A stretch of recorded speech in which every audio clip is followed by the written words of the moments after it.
Salut les peurs, c'est Alexandrino. Aujourd'hui, je vais vous faire une vidéo sur les mix games, comme la dernière fois. Cette fois, ça sera en 400-800, deux tables. Donc, au niveau des jeux qui vont être abordés sur la session, on va pas voir tous les jeux. On va voir un tout petit peu de Limit Hold'em sur la gauche, et à peu près en fait tous les jeux excepté le 12-7, et Limit Hold'em qui sera très court. Donc, si vous vous êtes intéressé juste à certains jeux, si ça vous saoule de regarder des mix-games et que vous êtes intéressé par le non-limit Hold'em et le pot limit Thomas, ça sera vers la fin de la vidéo. Il y aura quelques spots intéressants en no-limit et il me semble aussi en pot limit Thomas. Donc, je vais essayer de vous donner ma vision des choses sur tous les jeux, en sachant que je suis pas un spécialiste de tous les jeux. Je me considère pas encore comme un excellent joueur de stud, même si globalement si vous jouez jusqu'au limite en 30-60, je pense que c'est quand même très gros gagnant sur la plupart de tous les jeux qui sont joués ici. Donc ce que je vais vous dire, même si je suis pas un expert dans tous ces jeux-là, reste quand même un jeu gagnant et solide pour la plupart des limites que vous pourriez jouer.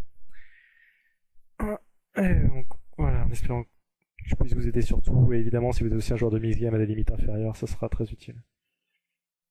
Donc je vais lancer la vidéo. Donc à gauche on a du Limit Hold'em et à droite du Limit Hilo. Donc en Limit Hold'em j'ai open du hijack avec As-10.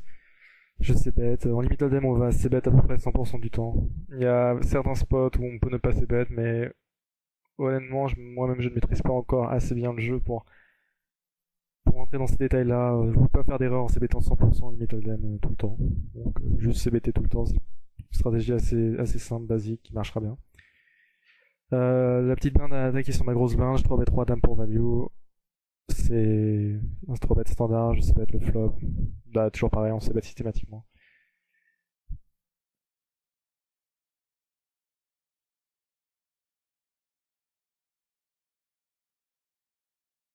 À droite, j'ai une poubelle en Milo. C'est une main que je vais pas jouer. Je vais open pas mal de boutons. C'est vrai que comme c'est des jeux de limite, on va avoir intérêt à voler énormément les blindes. Mais une main comme j'avais là, Roi 7, 9, 6, c'est une main assez terrible en Milo.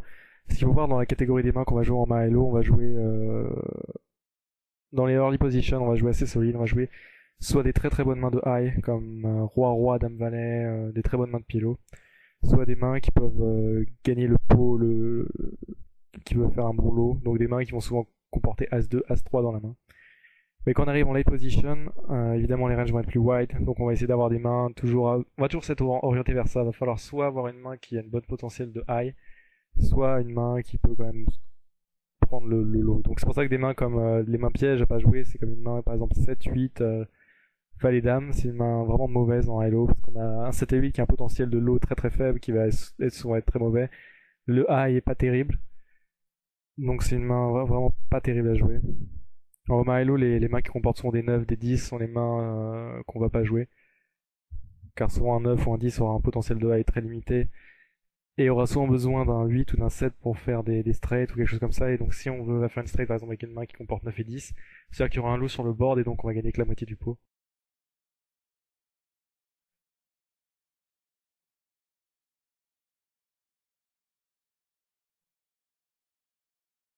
Donc là, une main As Valet 8 10, c'est genre de main. Si j'ai deux boutons, je l'openerai car ça a quand même un potentiel de high décent. C'est comme une bonne main de pielo. Mais là, cut-off, si j'étais suité à l'âge, je l'openerai aussi, je pense. Mais suité sans suit, c'est un fold du cut-off. Donc là, en plus, avec un open hijack, c'est définitivement un fold.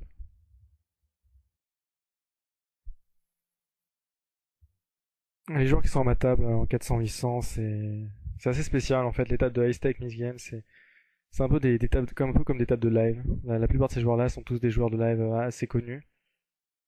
Jason Mercier, bien connu. Biggest Fish, bon, j'ai oublié son nom, c'est un joueur qui a gagné le tournoi de Horse, gros tournoi de Horse au WSOP il y a quelques années, un habitué du live. Kixiki, il me semble aussi que c'est un joueur de live, un gros joueur de hommage, je sais plus non plus son nom. Souvent en fait les games sont assez soft parce que la plupart sont des joueurs de live qui sont en fait, tous ces joueurs là sont tous plutôt bons mais ils sont pas excellents quoi. C'est pas vraiment des fiches mais aucun d'entre eux n'est vraiment très bon dans aucun jeu. Donc quand je parle par exemple de mes jeux en No Limit Hold'em, Pot Limit Hommage, j'ai clairement un énorme edge sur eux et dans les autres jeux ils ont pas vraiment un edge sur moi. Donc là, j'ai open une très bonne main au hijack de Omar Hello, double suité, as 2 4 dame. Je peux souvent gagner en faisant un high, en faisant une quinte ou une suite, et j'ai souvent prendre le nut slow. Là, le board, j'ai absolument rien flopé. J'ai quand même une backdoor low, j'ai une paire et une backdoor flush draw, mais ça reste très limité. Avec deux joueurs à parler derrière, je pourrais me faire. Si, le pot est quand même assez gros, donc si j'étais dernier de parole et j'avais juste un bet à payer, je pourrais payer, mais avec deux joueurs qui parlent derrière, ça me semble assez borderline de payer. Attends, je peux me faire re-raise. Bon, on dirait que j'ai payé. J'ai joué la session il y a quelques jours, donc je pense pas que c'est bon de payer pour cette raison-là quand on se fait raise en fait. Donc là, je peux avoir de la chance si, voilà, si qui call juste, j'aurais pu payer, c'est pas terrible, mais dans ce genre de spot, là, je suis obligé d'abandonner. Et c'est pour ça que le pot étant en multi-west, c'était pas terrible. À droite, j'ai eu un pot de rase. J'ai pas exactement de sélection, je crois que j'ai dû, vu la taille du pot, j'ai dû opener. Open, ouais, et direct j'ai briqué, direct l'autre joueur a amélioré. Sur la quatrième en rase, quand on va open et que. Ouais, je vais essayer de revenir un peu en arrière. Voilà, donc j'ai open en fait 2, 5, 6, donc un open standard. On va regarder les cartes qui étaient là présentes avant. Ok, donc j'ai open dans une position qui n'était pas une position de style du tout. Enfin, il y a même un joueur qui avait limpé en fait. Donc WM a limpé, donc quand j'open là, c'est vraiment pas une position de style avec un limper et une petite carte derrière. Donc ma range est solide.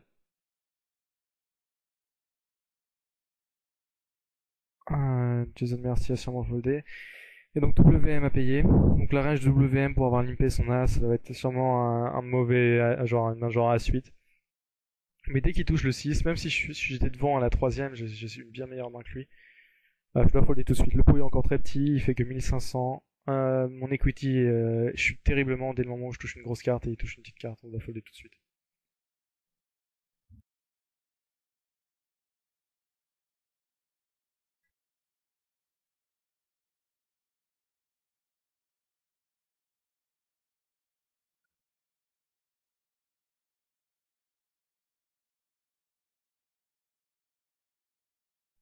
Donc le Ras, c'est un jeu qui peut sembler assez basique à première vue.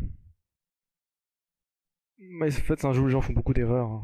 La plupart de ces joueurs-là, qui sont pourtant des joueurs qui jouent souvent en live, qui devraient être habitués au Ras, sont pourtant tous absolument terribles en Ras. C'est vrai que le jeu de stud où les gens sont plus mauvais, de mon point de vue. Parce que justement, on peut pas se contenter de lire le board, c'est pas si simple que ça. Il faut analyser les ranges. Et les equity des mains sont pas forcément évidentes en fait. Il y a pas mal de cas où intuitivement on pourrait croire qu'on est favori parce que notre board est plus bas que l'autre, mais l'autre est favori parce qu'il a un tirage qui fait qu'il est favori face à nous.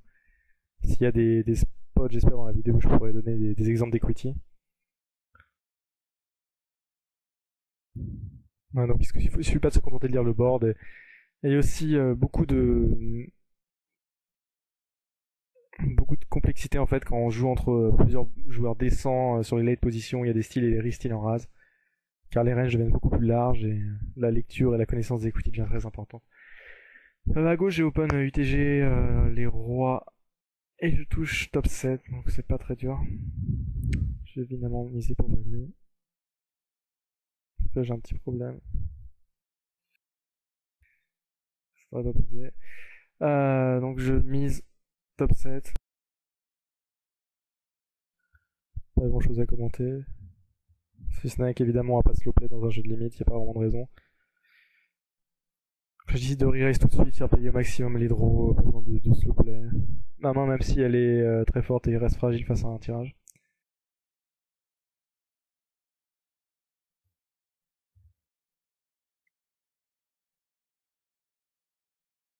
Donc là, Godboy monte énormément de force, il a probablement flopé middle set, bottom set,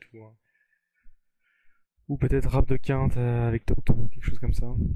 Donc là, quand il check, j'ai vraiment peur que Big Fish ait un tirage, donc j'ai juste checké derrière. J'ai quand même des bloqueurs sur la straight du bas, mais c'est assez dur de. Je le mettais vraiment sur tirage quinte assez souvent. Pour payer autant de re-raise, je pense pas qu'il ait payé ça avec deux paires moins bien. C'est dur pour lui d'avoir. Étant donné que je bloque tous les rois et que Godboy a probablement aussi un 7, c'est dur pour lui d'avoir quelque chose sur ce board. Donc vraiment pour moi, c'est pour ça que j'ai checké la turn. Je pense qu'il avait vraiment tiré toucher la quinte très souvent. Donc là, je value évidemment. je fais les nuts. Il insta-fold. Je suis vraiment étonné Je me demande bien quelle main il pouvait avoir Biggest Fish là-dessus.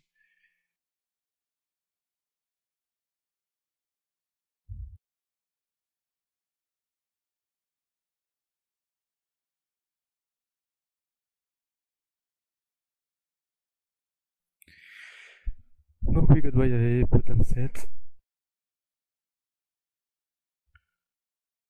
Donc à gauche j'ai une poubelle en main hello, juste injouable. À droite j'ai une main descente en rase, que je vais open systématiquement ça fold jusqu'à moi. Cette main là, ce qui est important à voir en rase, c'est la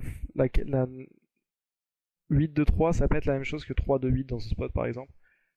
Si je peux folder ce genre de main, ce qu'on appelle la carte, la door card, est très importante en rase, ça va influencer énormément notre playability, la façon de jouer la main plus tard, et avoir en carte visible une grosse carte, c'est vraiment beaucoup plus dur à jouer.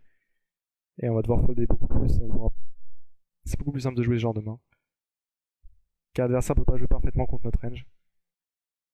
Et de cette façon-là, si l'adversaire voyait toujours notre plus grosse carte, il ferait aucun fold incorrect, tandis que là, avec cette carte cachée, on peut lui faire des folds incorrects contre notre main. Donc on va jouer plus loose, et quand on a des cartes, quand notre plus grosse carte est cachée, et plus tight quand elle est visible.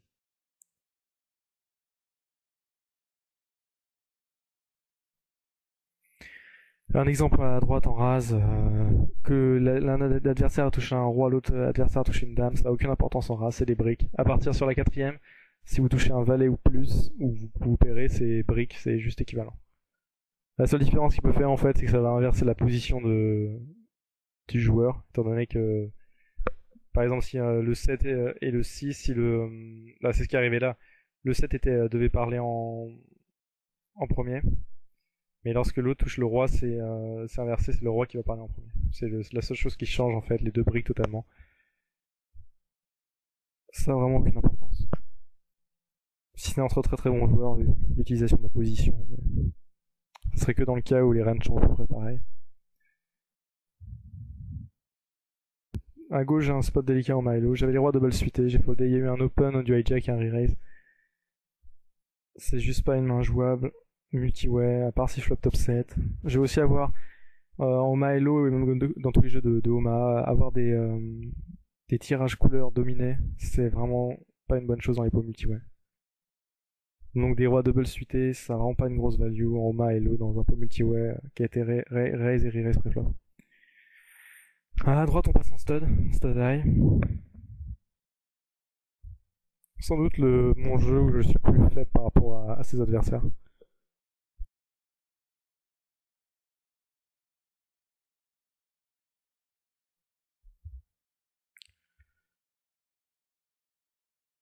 Donc là j'ai une situation simili Busterfall.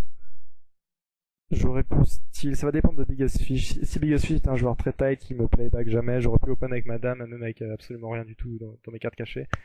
Mais même si t'es venu jusqu'à moi comme Biggest Fish, c'est un joueur agressif qui va très souvent me faire des moves et me re-raise light, j'aurais foldé madame. Quand vous avez des joueurs tight, vous pouvez open énormément en stud. On va tellement faire. Il y a tellement à prendre au milieu avec les antés que jouer agressif est vraiment une bonne chose. On va se construire une image agressive. On a toujours une equity, quelle qu'elle soit, quoi. En stud.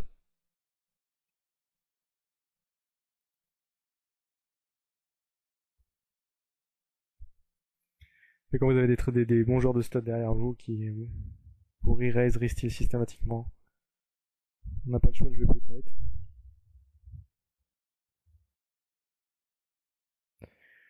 Là j'ai une bonne main en stud si ça vient jusqu'à moi. Mais il y a un roi qui est dead, ce qui est assez gênant. Donc avec Kiski qui a déjà open avec un roi mort, je vais juste folder, j'ai pas une main non plus incroyable. En rase ici c'est un open à 100%. J'ai une main qui est en fait une totale poubelle, c'est un peu en vol, un pur style, mais avec un valet, Biggest Fish avait un 10, un valet et un 10 qui sont des cartes un peu des briques. Il y a que Gibraltar qui peut me payer, les autres vont quasiment jamais me payer à part s'ils ont vraiment de très bonnes cartes derrière. Et je risque 400 pour gagner 700, donc ça reste profitable. Surtout que c'est du rase, et au final, au rase, on va très peu au showdown. Ça va être un peu un bingo à la quatrième et à la cinquième qui va faire que l'adversaire va folder ou non. Donc, On va, même si on est payé, on va pouvoir souvent folder, faire folder l'adversaire à la quatrième ou la cinquième. Si je me faisais re-raise, évidemment, je foldais. Là, je fais un bet que j'aurais pas dû faire. Qui est pas vraiment utile. Parce que déjà, il y a des bons joueurs qui vont re-raise ici. En sachant que j'ai une range très large. Donc, ils vont pas hésiter à relancer, même avec leur valet up. Et ils auraient raison. En fait, le seul intérêt de faire ça, c'est que s'il a briqué son 3, je gagne le pot, mais c'est assez rare. Et maintenant qu'il a payé là, à part s'il brique total la cinquième et que moi je touche une carte comme un as, je pourrais pas gagner le coup à quel que soit le moment. Et j'ai une equity vraiment dégueulasse avec roi 10, 2, 10. Donc j'aurais dû juste abandonner. Donc là, c'est le genre de carte parfaite que je parlais, qui fait que là, je peux voler le coup. Et qui devrait folder là. Mais je pense que ça aurait été mieux de check fold la quatrième.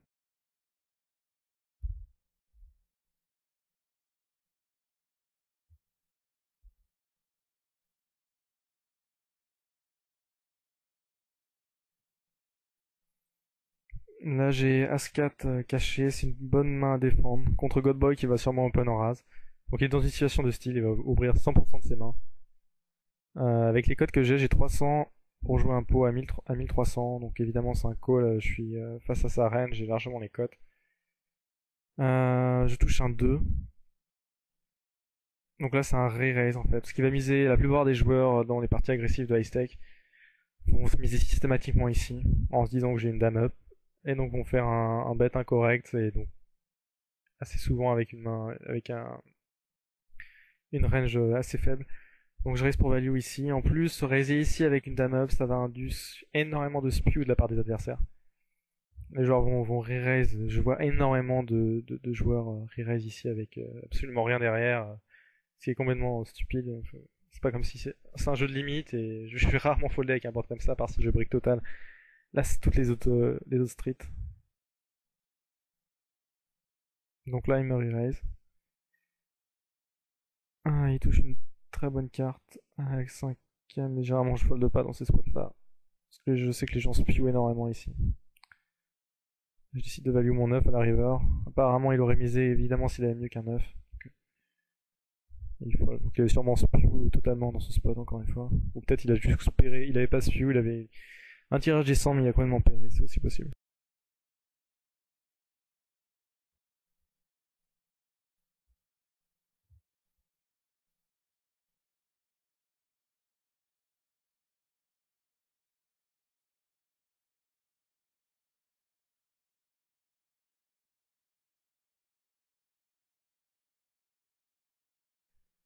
Donc à gauche je touche encore une très bonne main de rase. Je vais re-raise c'est Kiski open ou Godboy pour value. Donc là c'est pas bien dur de savoir pourquoi re-raise. Là c'est close entre un cap et un call. Ah non c'est pas close, c'est un call, c'est jamais un cap. Avec 7-6-3, surtout avec le 7 up en fait. Si le 3 est up c'est quand même différent, mais avec un 7, ma range serait vraiment trop face up. Donc j'ai juste call. Je touche la 9 donc je bet pour value contre la dame et le roi, je suis favori.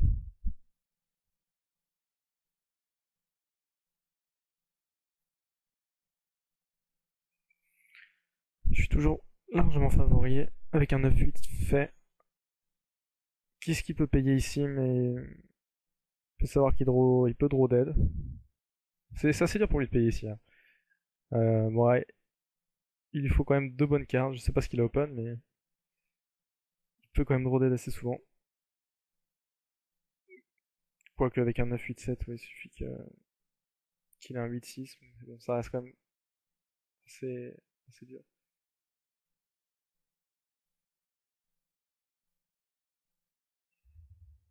Donc là, je break totalement, mais je vais payer si misère, parce que les joueurs en race bluff beaucoup trop. Sans doute le jeu où c'est vraiment on peut pas faire d'erreur en collant 100% les rivers dès qu'on a un minimum de quelque chose pour hero call. La fréquence des bluffs adverses est juste ridicule en race.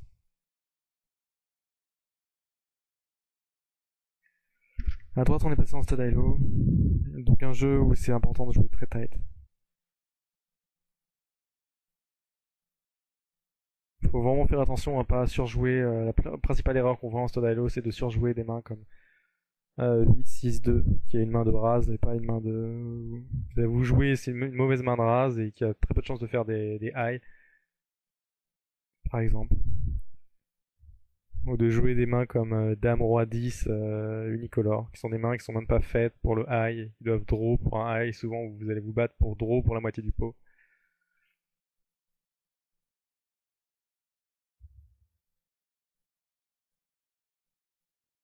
Donc Roi 7 Dame, c'est une totale poubelle en Stodilo. Y a rien à faire avec ça. Là, Kiski a fait forcément une erreur ici. Je sais pas la main de Kiski, mais je vais revenir en arrière. Il open avec un 9 up. Donc là, pour que ça soit profitable son open, faut forcément qu'il ait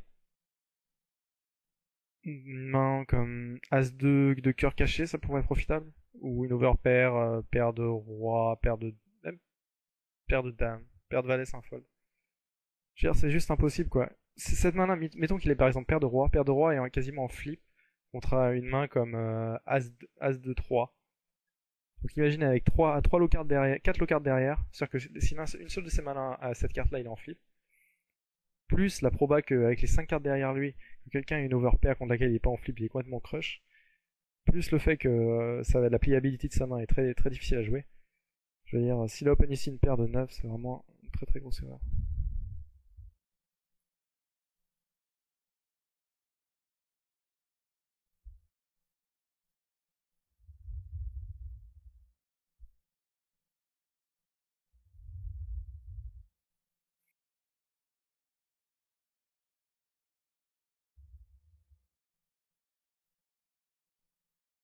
Donc là, il check évidemment. Il doit check call tous les jours ici. Même si les deux joueurs n'ont pas amélioré tant que ça, ils ont quand même. Le 8 et le 3, c'est quand même un peu des briques pour eux. Bah, ils améliorent leur potentiel de lot, mais. Donc là, il doit folder tous les jours qu'ici, s'il a une overpair ici. Avec Jason Mercier qui touche l'as. Sa range, soit il a fait un low ici, soit il a touché l'as et donc il perd l'as. Donc qu'est-ce qu'il doit toujours folder ici? Même s'il a perdu de roi caché. Il draw très souvent pour la moitié du pot et des fois il draw dead. Donc là je sais pas ce qu'ils font les deux. Qu'est-ce qu'ils payent et Biggest Fish paye aussi. Je me suis vraiment curieux de la main de Biggest Fish. Peut-être il a un. Dur de le mettre sur une main. Peut-être il avait une paire cachée, il a pairé, il fait deux paires.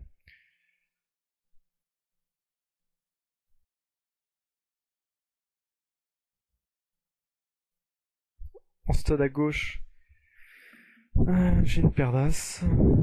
Ça peut être très dur à jouer.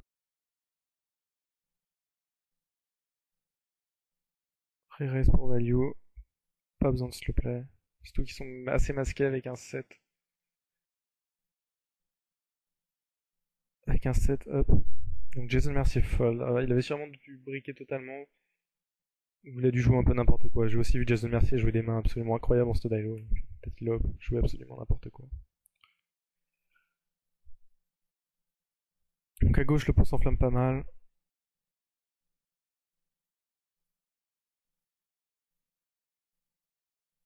Tous mes adversaires ont à peu près briqué. À part peut-être Matchpoint qui peut, s'il a une main comme Dame Valet 10 ou qui improuve un tout petit peu, donc peut-être il a tirage couleur.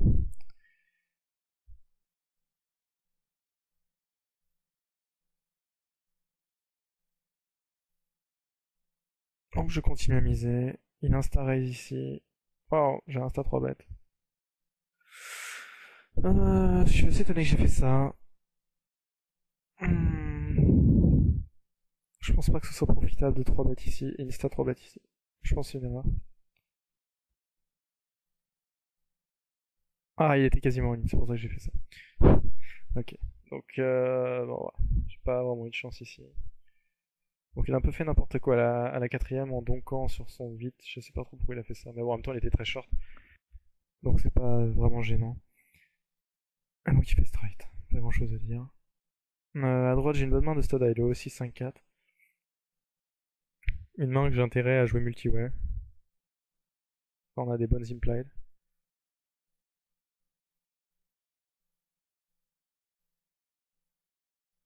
Donc là, je fais ce que j'aurais pas dû faire, je re-raise. Bon, à la limite, c'est pas forcément terrible pour les limpers, mais bon. Comme je disais, sinon on a intérêt à jouer multi-way. Mais bon, mon jeu a un petit peu évolué depuis.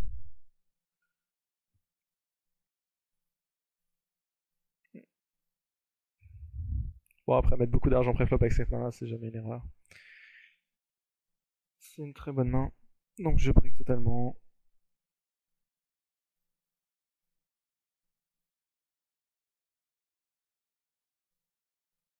Évidemment, on paye la quatrième, on a les codes, le pot est énorme. La cinquième, je brique encore totalement.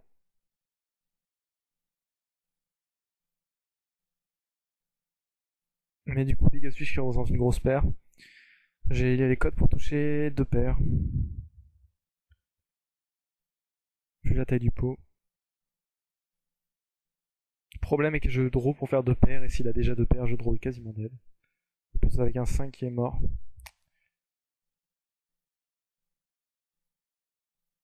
Mais le pot est énorme, donc là je fais bien deux paires. Biggest Fish qui check. Étant donné que One Hit Buster a touché des cartes parfaites, donc c'est normal qu'il check. Buster peut déjà avoir fait straight ou peut avoir locké le lot. Là, je décide de checker parce que tout simplement, parce que si je suis devant, ce qui n'est pas sûr, tous ces joueurs-là ont une équité énorme contre ma main. Donc contre les fois où je suis devant et que je suis contre trois joueurs, j'ai pas vraiment d'intérêt à miser ici. Donc là, je fais un lot 8, 6, 5, 4. Non, je fais pas de lot. J'ai juste deux paires. Wow. Et là, j'ai raise. Pourquoi j'ai raise Ah ok, j'imagine ce que j'ai voulu faire. J'ai voulu faire sortir en fait Biggest Fish et WMV du coup, parce que Biggest Fish peut avoir un meilleur high que moi, et du coup si je raise ici, je peux lui faire passer un meilleur high. Et Miso qu'on Buster qui a probablement un low. Du coup, je me fais un star raise, bon là c'est un easy fold. Car Buster, j'avais jamais un star raise sans avoir, avec mon board, sans avoir locké quelque chose, et donc là, s'il a locké le bas, il a aussi straight. Donc je peux folder, le pot est énorme, mais il y a quasiment tout le temps ici 2 et 3, ou... enfin straight, As, 2, 3, 4, 5. Effectivement. Et il se coupe un pot énorme. Les posts d'Ailo sont souvent énormes. Ça crée souvent des actions complètement folles étant donné que chaque joueur est persuadé d'avoir une partie du pot, donc personne sort vraiment du pot. Les pots multi-wets dans ces Stod Ailo sont vraiment les plus, de très loin les plus gros pots qu'on puisse voir en Stod.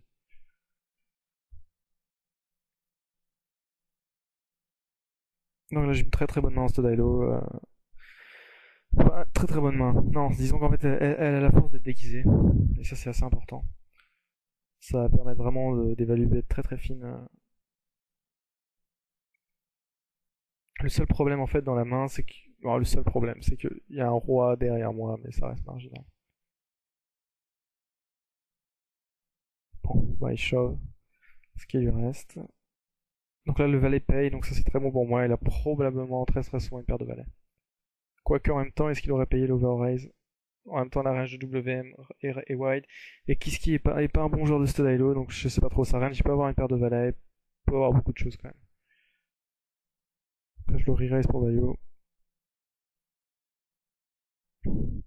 On break tous les deux. Là, j'aurais dû check raise à la quatrième.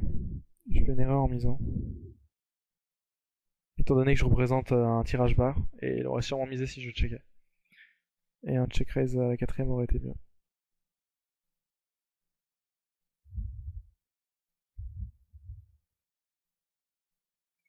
Je paye juste la cinquième car son board devient vraiment très scary. Je pense pas qu'il aurait donc bet. S'il call juste la quatrième, il donc bet la cinquième, je sais pas, ça c'est étrange. Soit avoir fait deux paires ou paire plus tirage quinte. À la sixième, je fais top 2, deux paires, donc car j'ai quand même très souvent la meilleure main quand je fais top 2 ici. Je tentais de value river. Comme Kiski a l'air d'être un mauvais joueur, c'est ok de value river. Contre un bon joueur, je suis pas sûr que ce soit optimal. Notamment avec un joueur qui est déjà all-in, ça va couper un peu les actions de bluff.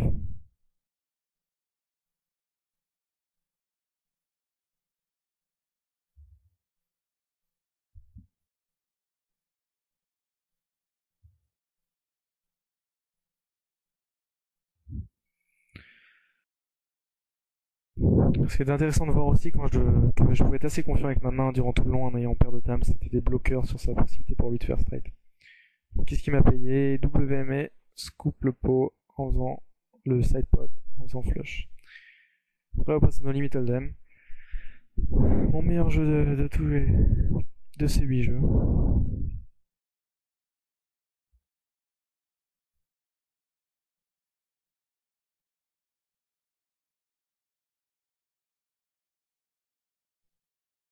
Je joue très agressif dans ces parties. Les joueurs sont assez de playback très peu en fait.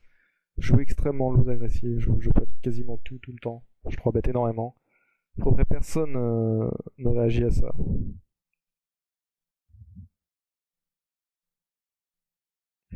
La plupart ont un peu peur en fait de jouer des très gros pots de NL.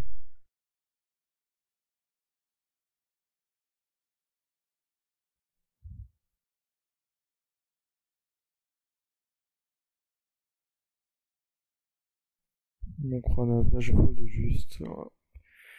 On peut noter aussi que les parties sont assez deep.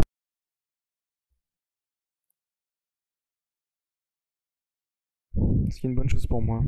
C'est là où c'est agréable d'être un joueur qui vient d'un background de No Limit Hold'em et de Pot Limit Omaha. Notre edge quand on est deep devient vraiment monstrueux sur ces parties. Et on devient vite très deep dans ces parties qui durent souvent. On voit les mêmes joueurs sur les parties 400-800, on joue 2-3 heures de suite systématiquement à la table. Donc les stacks montent très vite.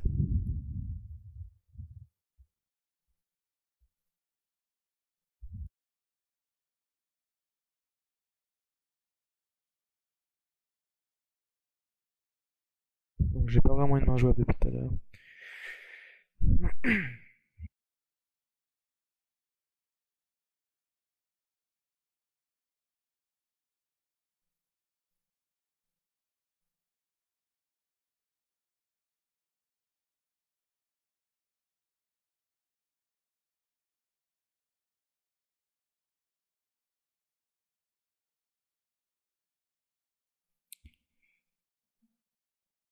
C'est dommage que pour cette vidéo-là, j'ai pas la star de ces parties qui n'est pas là aujourd'hui, qui est Chad Brown. Ça va à peu près depuis un mois que toutes les parties de 400-800 tournent autour de lui en fait. Dès qu'il arrive, il se connecte, il lance la 400-800 et s'assoit. Et au bout de genre 2 minutes, systématiquement, la table se remplit. Et elle dure, tranquille.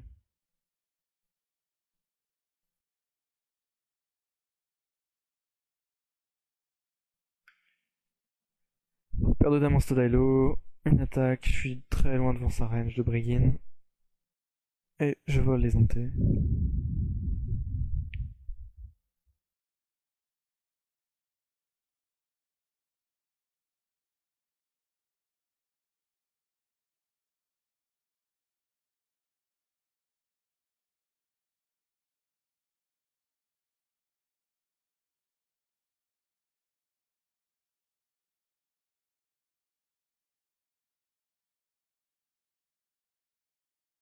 Il y a aussi beaucoup d'intérêt dans ces parties à jouer short stack. Les joueurs font beaucoup d'erreurs au niveau des sizing. Les sizing, ils adaptent absolument pas leur sizing selon les stack size. Donc j'imagine que si vous jouez des parties plus basses, en fait souvent les joueurs de limite, dans les parties mix game, le pire des joueurs de limite cave short. Donc savoir maîtriser le jeu short stack est assez important. Et déjà qu'en 400-800, tous ces joueurs-là font de très grosses erreurs par rapport à leur stack size. J'imagine que dans les parties plus faibles que si vous jouez des mix games, il y aura beaucoup à exploiter. Des open raise systématiques du bouton à 3 blindes, alors que les blindes ont moins de 20 blindes, ça se voit systématiquement.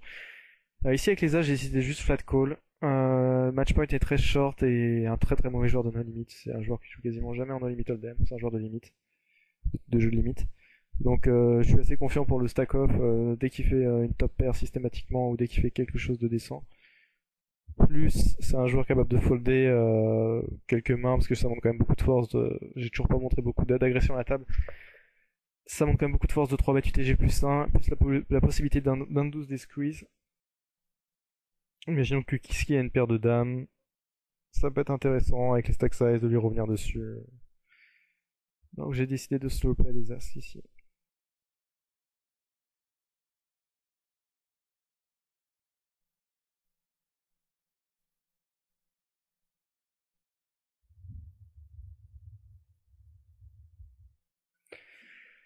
À droite, on est passé au pote Limitoma. C'est un jeu assez marrant dans les mix-games. En fait, ce qui est assez marrant à voir, c'est que la plupart des joueurs qui sont des joueurs de limite, qui jouent dans les mix-games, essaient de jouer tight en limit hold'em. Et souvent jouer avec des stats comme certains 16-10 ou des choses comme ça. Mais dès qu'ils passent au pote Limitoma, je sais pas pourquoi, ils deviennent tous complètement dingues et ils jouent tous 60-20. C'est à croire qu'ils trouvent que c'est leur jeu. Ils jouent tous comme des nits en ML, mais le Omaha, ils ont dû lire un papier comme quoi l'equity des mains était close pour toutes les, à peu près pareil pour toutes les mains, donc du coup ils jouent toutes les mains partout, de toutes les positions. La match point c'est bête, juste call, j'ai pas vraiment d'intérêt à raise ici, avec mes deux âges, je bloque les combinaisons de top pair, et je sors les autres joueurs du coup. Je les empêche de faire un move, bon, j'ai décidé de juste call. Je slope très rarement, mais là je pense que pré-flop et post-flop c'est des spots, des bons spots. Voilà, je fais top full. Les deux joueurs check. Donc comme j'ai dit, c'est très dur pour eux d'avoir niveau combinaison une main décente ici. Donc du coup, j'espère en fait que Godboy ait peut-être un tirage couleur. Je veux pas le faire sortir du coup. Si je mise 2 tiers pot, 3 quarts pot, il va systématiquement folder. Donc j'ai fait un petit sizing en espérant me faire payer de temps en temps par une paire moyenne. Tout en lui laissant la place, s'il a un 2, de vouloir, si par hasard il avait roi 2, de re-raise et de se commis. Bon, les deux joueurs ont un staff fold.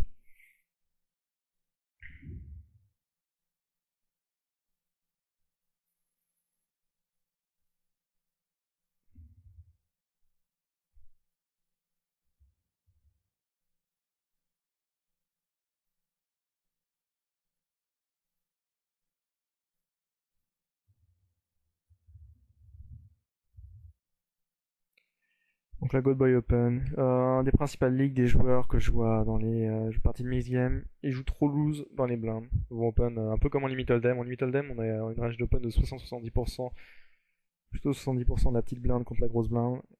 Et la plupart des joueurs vont faire la même chose en no limit hold'em. Donc c'est juste extrêmement exploitable. Donc je vais 3 bêtes beaucoup, juste pas faire grand chose, spécialement quand ils sont deep.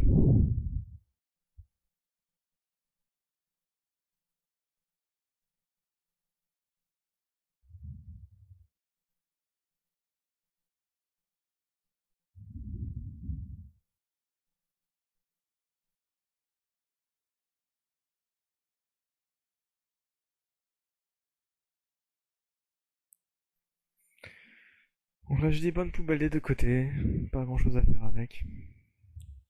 Faut voir que je mets toujours un auto-fold quand j'ai des mains comme ça. Systématiquement, c'est vraiment des mains que je vais jamais jouer. Je fais beaucoup de moves dans les jeux de big bet, mais le fait d'avoir des mains que vous êtes sûr de jamais jouer, ça vous donne une certaine fréquence en fait à vos moves. Et c'est pas mal, ça vous évite aussi de faire des moves avec des mains qui ont zéro equity. Donc systématiquement, auto-fold ce genre de main, je pense que c'est une bonne chose. Ça évite de spew et de faire trop de bluff. On est sûr que c'est des mains, voilà, on va fold et on a une fréquence illisible pour l'adversaire. Là j'ai 3 bêtes en position roi 4 suité, donc il open hijack. Bah, la raison c'est qu'il a une range assez wide open, il me semble Kiski. C'est un joueur de Omaha. On est assez deep et donc je peux lui mettre une pression énorme.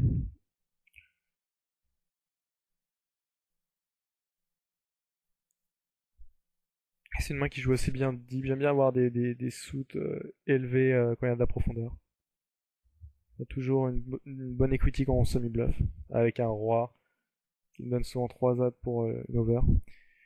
Le flop est assez terrible par rapport au range adverse. Biggest Fish a overcall. J'ai vraiment pas d'idée précise de sa range. De ce que j'ai vu, Biggest Fish était un joueur assez solide et plutôt solide. Il faisait vraiment des moves. Donc c'est pas le genre de joueur qui va overcall ici avec Queen Jack, je pense. Même si on en voit en mix-game des joueurs faire ça, un peu comme en Limit Hold'em, mais il est trop solide pour faire ça. Donc ça range plutôt paire de valet, peut-être paire de 10, paire de dames, as-roi. Ou peut-être les as ou les rois slow playés, car il sait que je suis très agressif. Par contre, Kiski peut lui avoir dame valet suité ou dame roi. Donc du coup, j'ai décidé de même passer bête et d'abandonner complètement le coup. Étant donné que ça touchait juste trop leur range, deux joueurs, je peux pas bluffer deux joueurs comme ça. Plus, j'ai quand même quelques backdoors, ça me permet de prendre une free card en position. Donc la turn a une brique totale.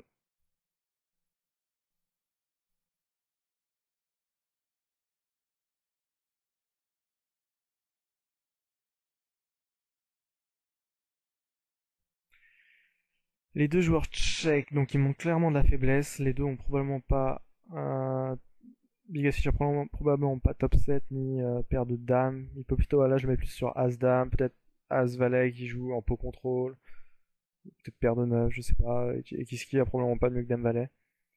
Donc les deux ont probablement pas des bonnes mains, mais le problème c'est que c'est dur pour moi de bluffer ici. Je peux pas représenter grand chose en ayant checké ce flop là. C'est pas cohérent, y a pas de main que je vais jouer comme ça. Donc ça aurait pu être ok, étant donné que c'est pas des joueurs qui pensent énormément de miser turn plus river. Alors je pense que je vais faire péter en temps de turn, mais très rarement de barrel. Ça aurait peut-être une solution, mais étant donné avec le fait que des fois ils peuvent peut-être trapper avec, je sais pas, top 7, j'ai décidé de pas agresser ici. La river et une dame.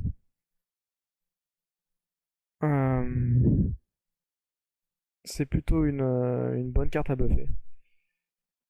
En fait, ici, par rapport au range que je leur ai donné, ici, Biggest Fish, je peux avoir fait top 7 et peut avoir checké ici, étant donné que il y a une possibilité de straight. Il peut s'imaginer que je vais bluffer en essayant de représenter la straight avec le 9. Ou peut-être il a As-Dame et il peut contrôle. Ou peut-être qu'ici il a fait deux paires Dame-Valet. En fait, ici, je me suis dit que c'était un bon spot à bluffer, mais pour bluffer, il fallait overbet. Parce que je pourrais représenter assez crédiblement, en fait, une main, c'est As-Roi, que j'aurais pu 3 bet et check tout le long. Et étant donné que je voulais pas qu'il me fasse hero call par principe, par Biggest Fish, ok, ou la top 7, parce que les gens aiment pas folder quand ils ont top 7, ou je sais pas, deux paires. C'est tous des joueurs de leur niveau, juste parce que c'est top 7 et ils aiment pas folder top 7. Et qu'ils peuvent s'imaginer que je puisse bluffer des fois ici, vu que c'est un board quand même forte carte au straight et les joueurs aiment bien bluffer ça. J'ai décidé d'overbet pour être sûr que le bluff passe. Étant donné que je pouvais quand même avoir très crédiblement As-Roi. Et que je pense qu'ils peuvent s'imaginer que je puisse faire ça pour value. Avec As-Roi. Donc, je me suis fait snap call par Biggest Fish qui avait les nuts. Donc c'est effectivement une main qu'il pouvait avoir dans sa range. Mais je suis assez étonné qu'il ait checké, qu'il ait pas misé de lui-même. Qu'il ait pas misé de lui-même. Bon, le bluff devait être ok quand je vois qu'il m'a snap call, qu'il a même pas pensé à me check Résoline. Il mettait sur As-Roi. Moi je pense que le bluff est bon, je vais juste tomber sur la main que je représentais.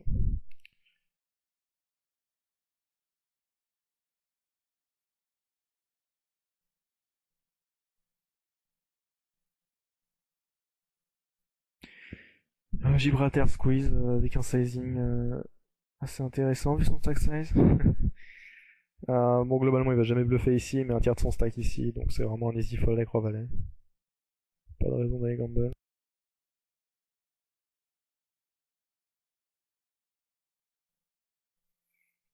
Surtout que Gibraltar est un joueur assez nitty.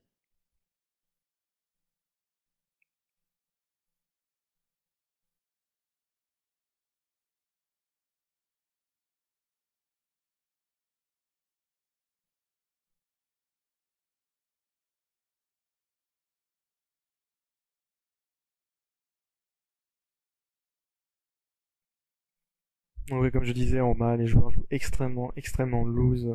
C'est vraiment, on se retrouve régulièrement. C'est un peu comme des parties de live en bas. Il y a des multi-wepots très souvent. Les gens jouent énormément en blind. En fait, je vais jouer, moi, finalement, j'ai joué assez loose des fois, euh, en position ou même cut-off à jack. Je sais que j'ai toujours me faire payer par les blinds systématiquement. Donc je joue pas mal de pots en position. C'est vraiment des choses que ces joueurs-là font vraiment pas gaffe, c'est la position. Ils jouent trop loose hors de position. Jouer loose en position en masse, ça peut pas vraiment être mauvais, mais jouer loose hors pose, c'est juste une invitation à se faire détruire. Là, j'ai squeeze, je n'ai une très bonne main, double suité As Roi 10. En plus, je peux espérer une chose, c'est que le short Gibraltar puisse réchauffer derrière. Comme ça, on peut fold deck Kiski et Godboy, et j'arrive très loin devant la range de Gibraltar. Donc avec la dé de monnaie, c'est pas mal. Donc j'obtiens un fold. J'obtiens peut-être la meilleure situation possible. Je me retrouve avec deux folds et en position sur Godboy, et on est deep stack. Je flop un monstre, top 2 plus notre flush draw. Évidemment, on va stack off.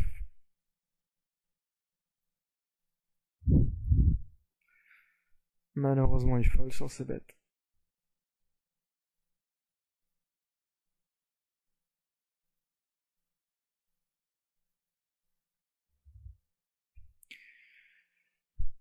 Donc là, on va arriver sur la fin de la vidéo. On passe au 12-7 à droite.